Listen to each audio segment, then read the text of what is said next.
Bom dia, irmãos, a paz do Senhor. Convido vocês a pegarem sua Bíblia para estarem comigo nesta manhã refletindo sobre a palavra de Deus. Hoje nós vamos entrar num tema importante da teologia, que é sobre a pessoa de Cristo. Então, antes de dar início a esse estudo, nós vamos orar e pedir a presença do Senhor sobre as nossas vidas, sobre as nossas mentes. Amém?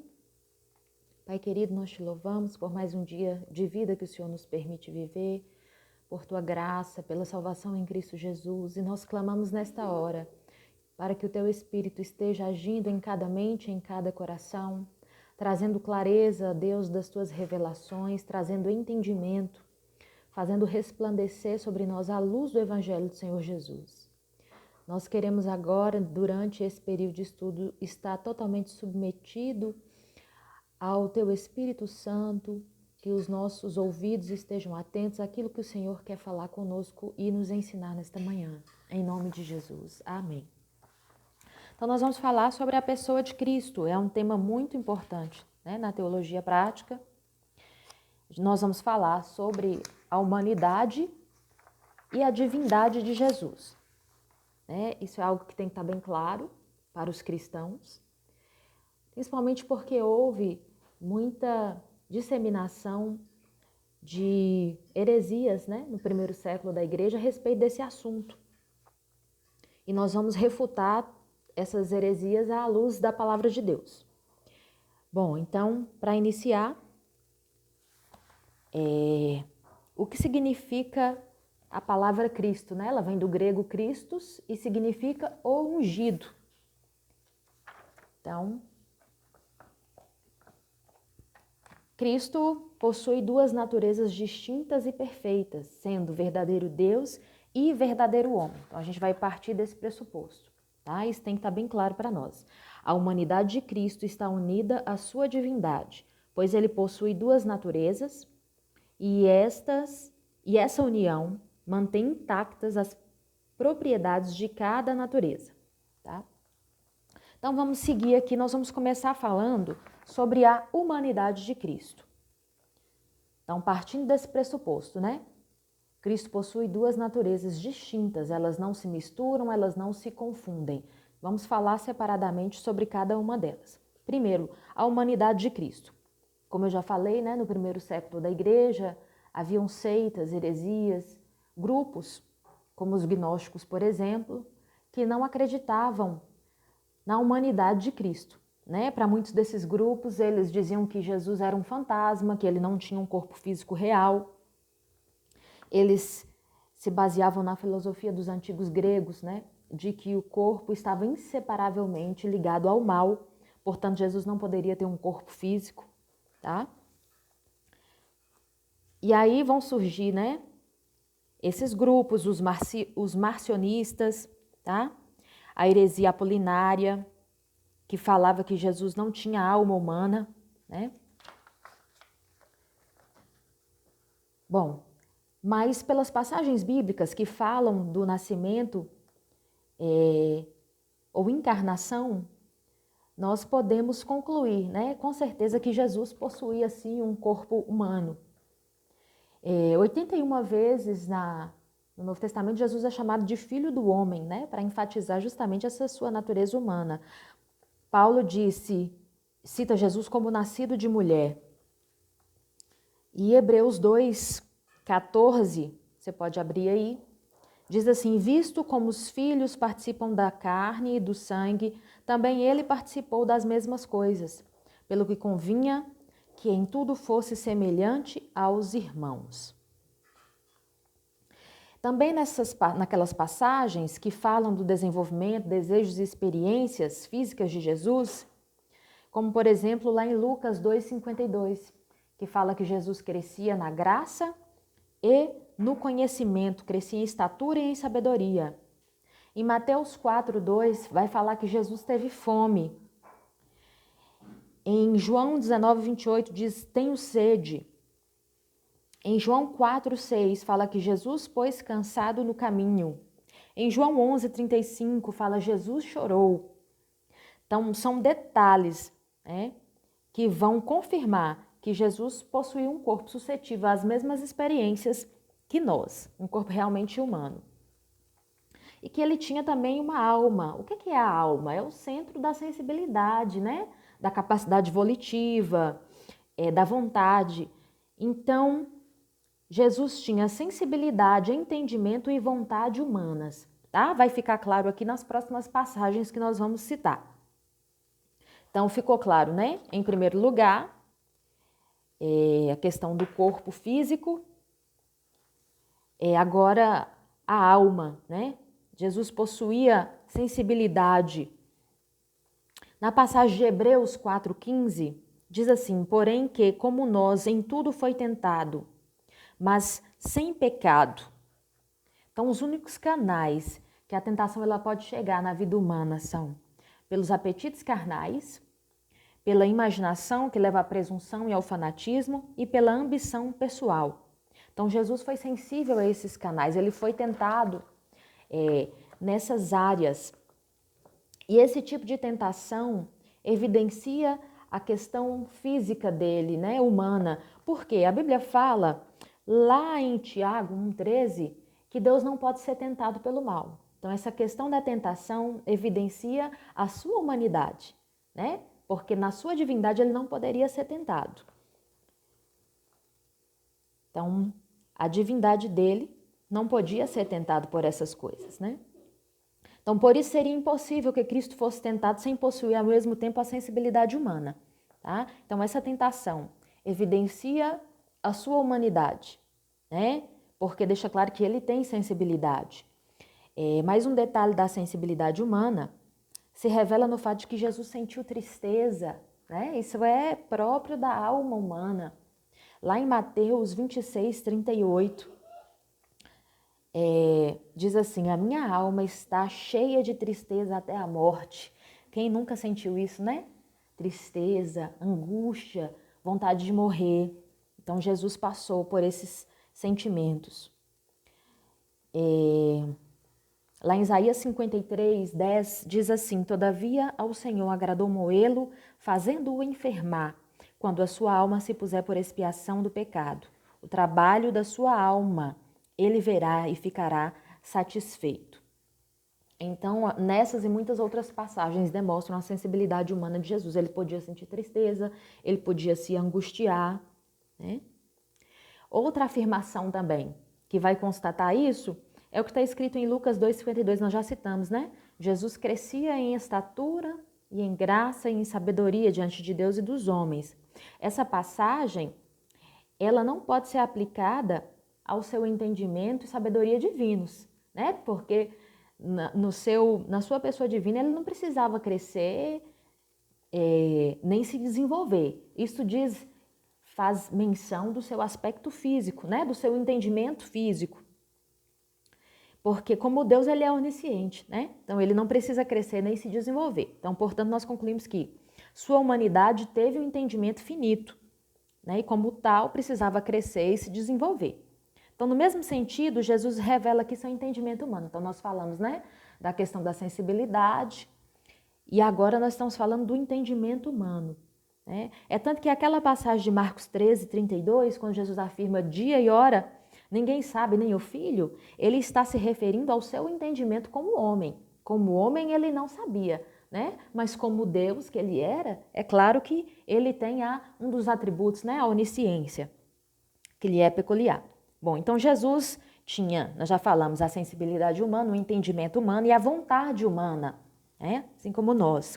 Isso fica claro em referências como João 5:30, que diz assim: porque não busco a minha vontade, mas a vontade do Pai que me enviou. Jesus disse isso. João 6:38 diz: porque eu desci do céu, não para fazer a minha vontade, mas a vontade daquele que me enviou. Então, todas essas referências aqui falam que ele tinha uma vontade própria, mas que a sua missão não era fazer a sua vontade, mas sim a de seu Pai. Isso vai ficar mais claro ainda lá em Lucas 22, versículo 42, né? Quando ele deixa claro que a vontade dele como homem naquele momento era diferente da vontade do Pai. Ele fala: Senhor, se possível, passa de mim esse cálice. Ou seja, eu não quero fazer isso não, Senhor. A minha vontade, Pai, é não fazê-lo, mas contudo seja feita a tua vontade. Então, aqui fica evidenciada a vontade humana de Jesus. Então, na sua divindade, a vontade do Filho e a vontade do Pai eram a mesma, né? Mas aí nessas passagens deixa claro a sua vontade humana, né? Bom, então nós constatamos que Cristo possuía sensibilidade humana, entendimento humano e vontade humana, né? Então estas características inerentes à alma humana. Os arianos, eles alegavam isso, né? Que Jesus não tinha alma. Então, fica claro nessas passagens aqui, tá? Que Jesus tinha uma alma. Bom, com que propósito Jesus se fez homem, né? Primeiro, para ser nosso exemplo.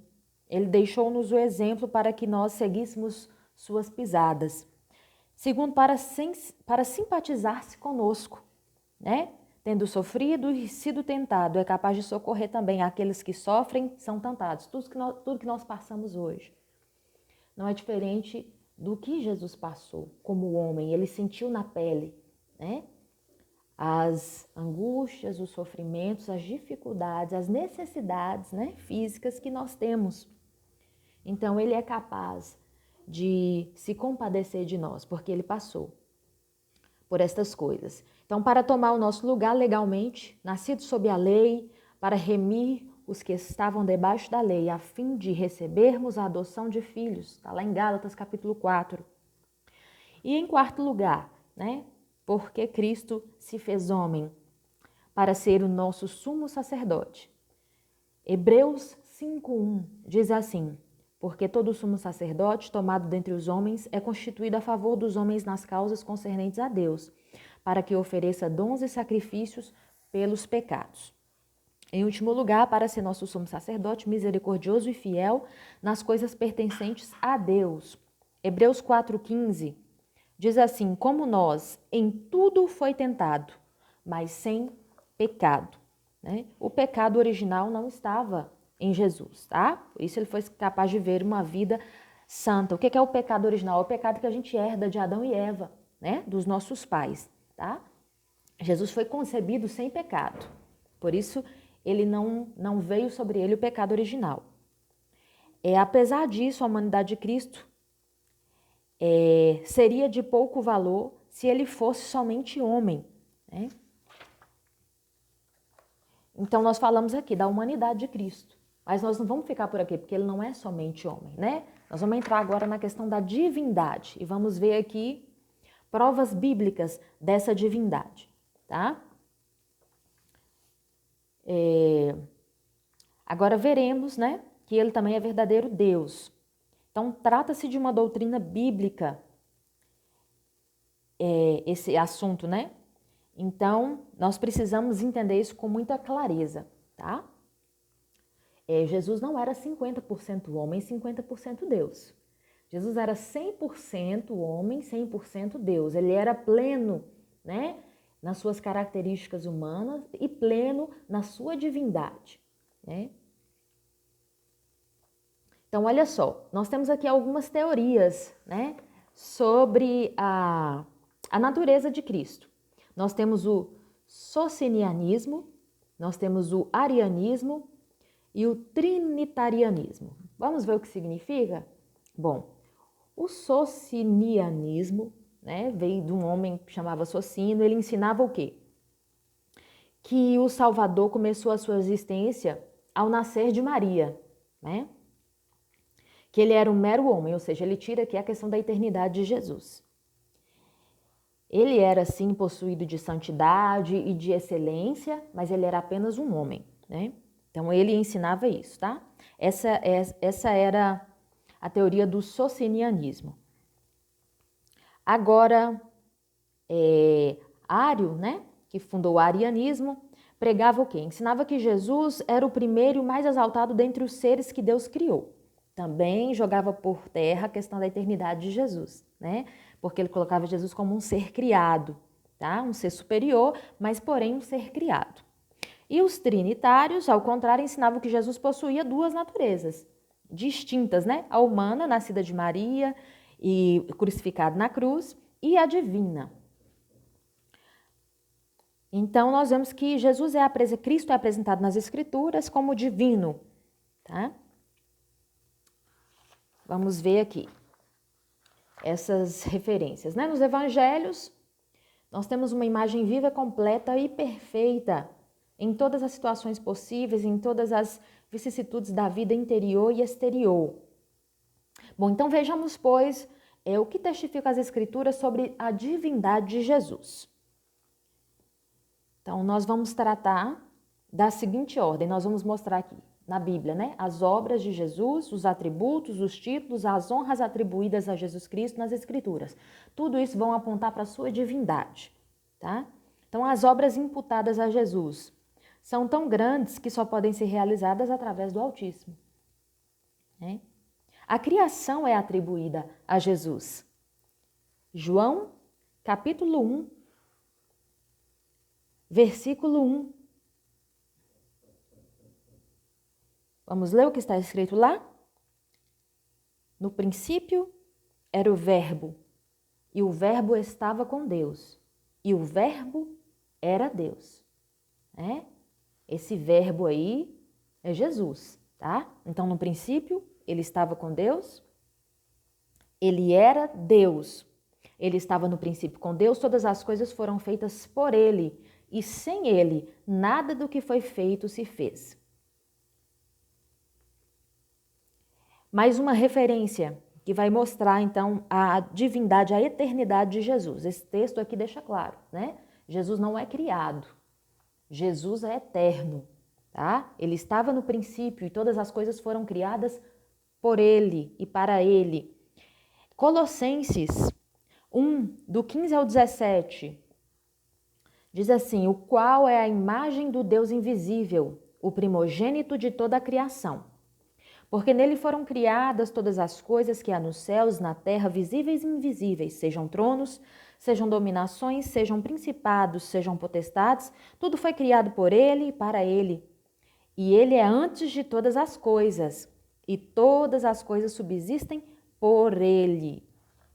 Sobre esse texto aqui, eu quero clarificar uma coisa, um termo, né, que pode trazer o entendimento errôneo de que Jesus não é eterno quando fala assim, o primogênito de toda a criação, né? E esse termo significa o seguinte, eu vou ler aqui para vocês a explicação da NVI, tá? Sobre essa passagem.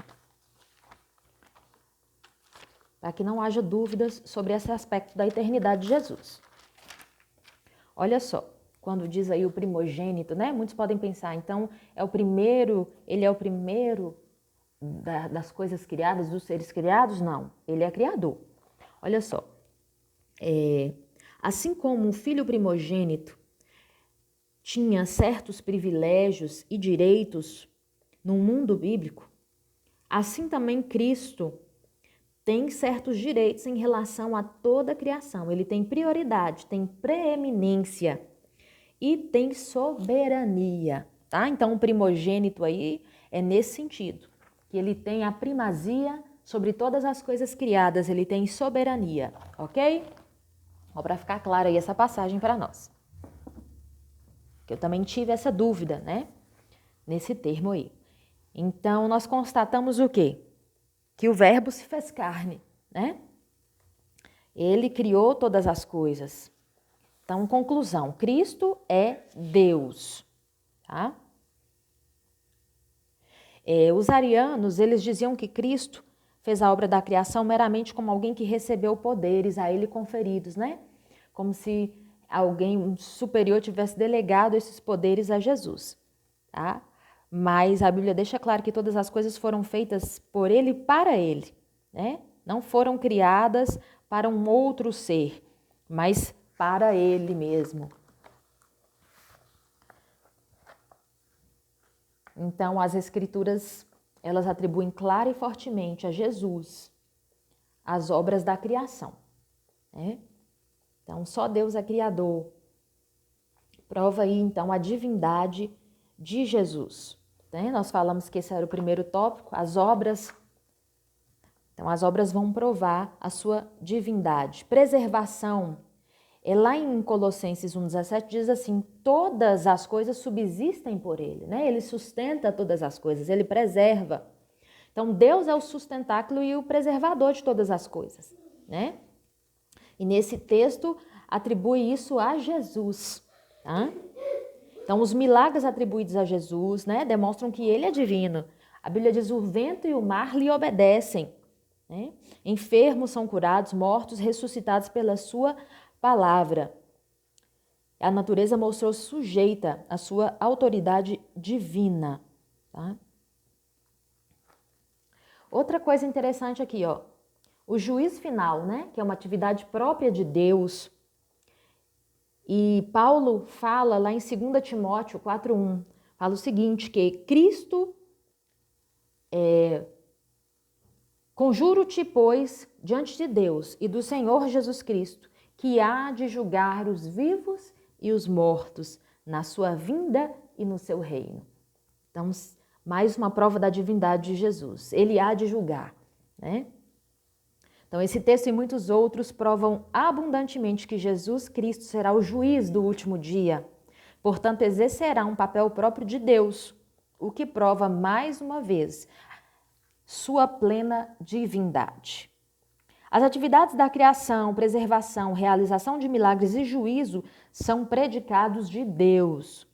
Como as Escrituras Sagradas afirmam que Jesus Cristo também as realizou ou as realizará, evidencia-se com isso que ele é Deus. Aleluia.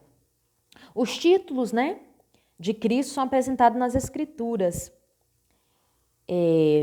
O nome Jeová é identificado com Cristo em Isaías, naquela passagem do capítulo 40, né? Voz do que clama no deserto, preparai o caminho do Senhor.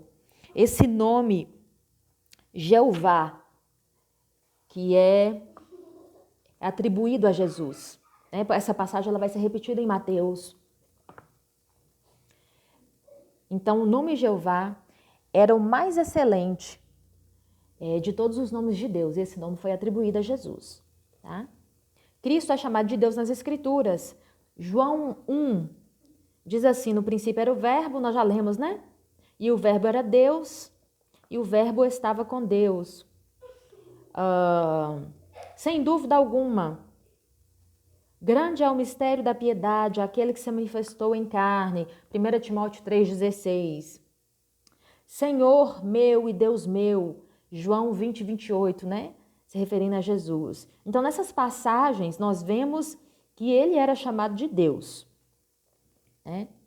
Deus manifestado em carne.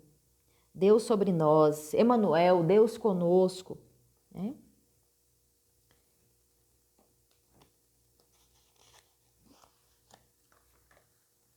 Em terceiro lugar, nós consideramos o quê? Os atributos divinos. O que é que são atributos, né? São características de Deus que pertencem somente a Ele. E nós vimos esses atributos inerentes a Cristo, tá?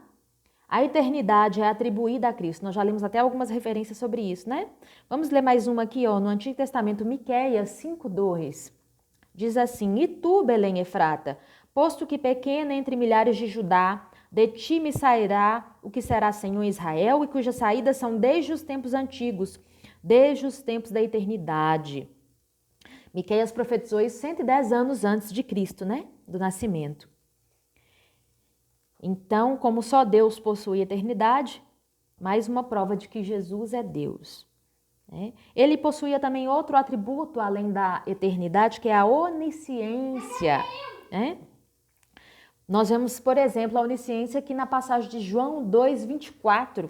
Diz assim, mas o mesmo Jesus não confiava neles, porque a todos conhecia e não necessitava de que alguém testificasse do homem, porque ele bem sabia o que havia no coração do homem.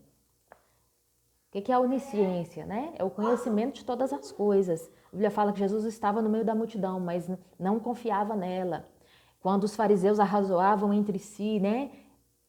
Pensavam contra Jesus, Jesus os interpelava, porque sabia o que eles estavam pensando.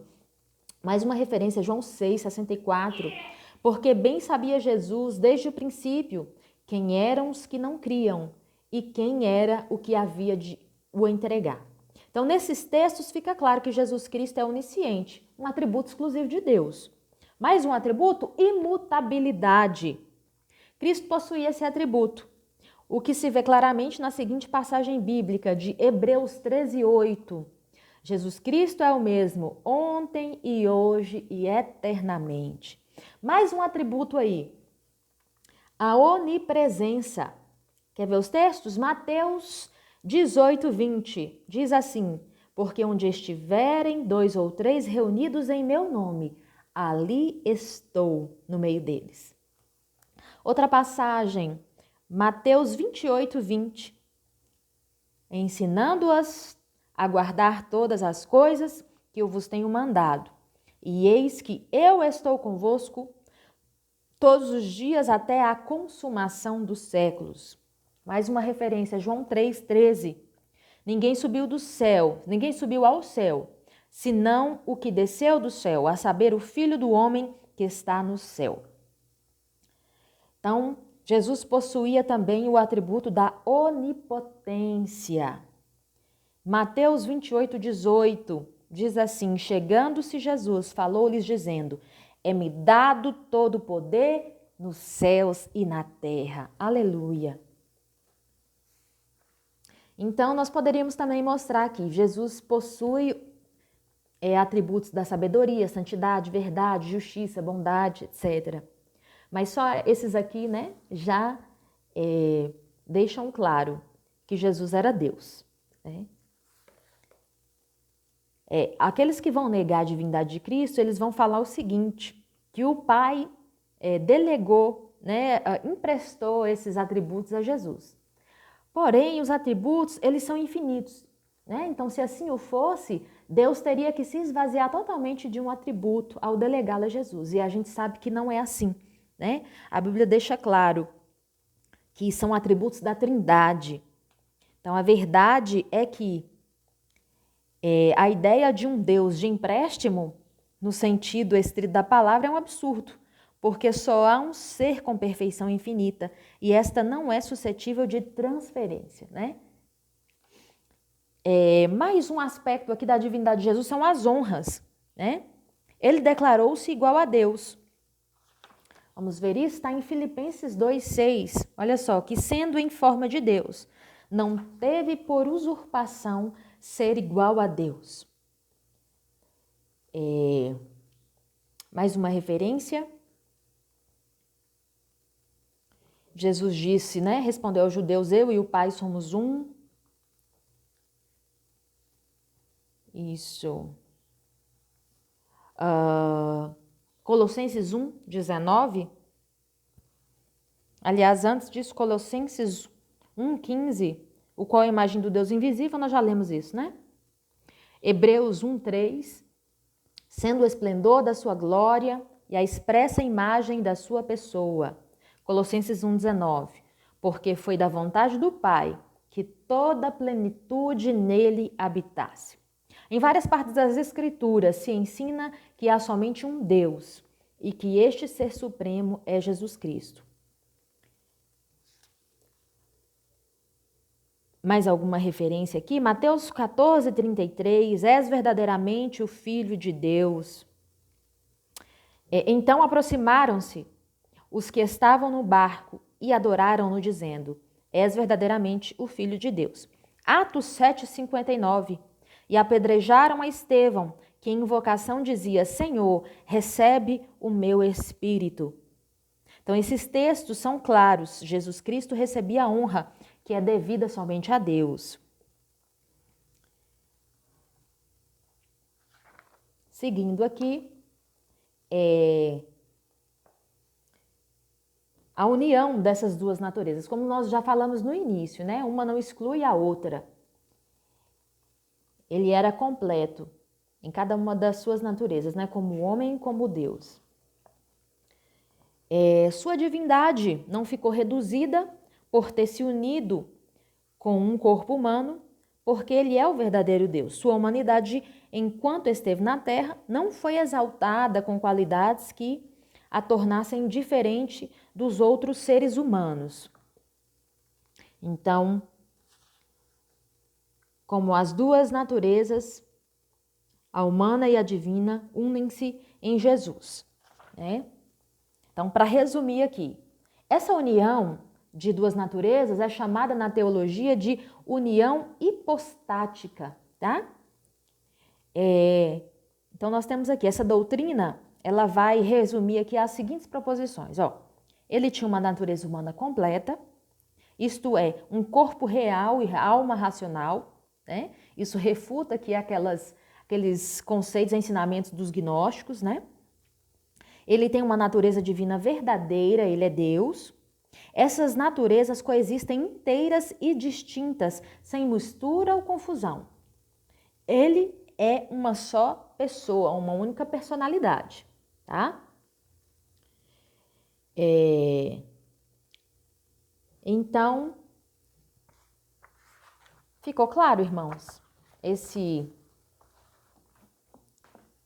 Essa explicação, né, sucinta aqui sobre um tema tão importante da teologia, que é a natureza de Cristo, né? A pessoa de Cristo.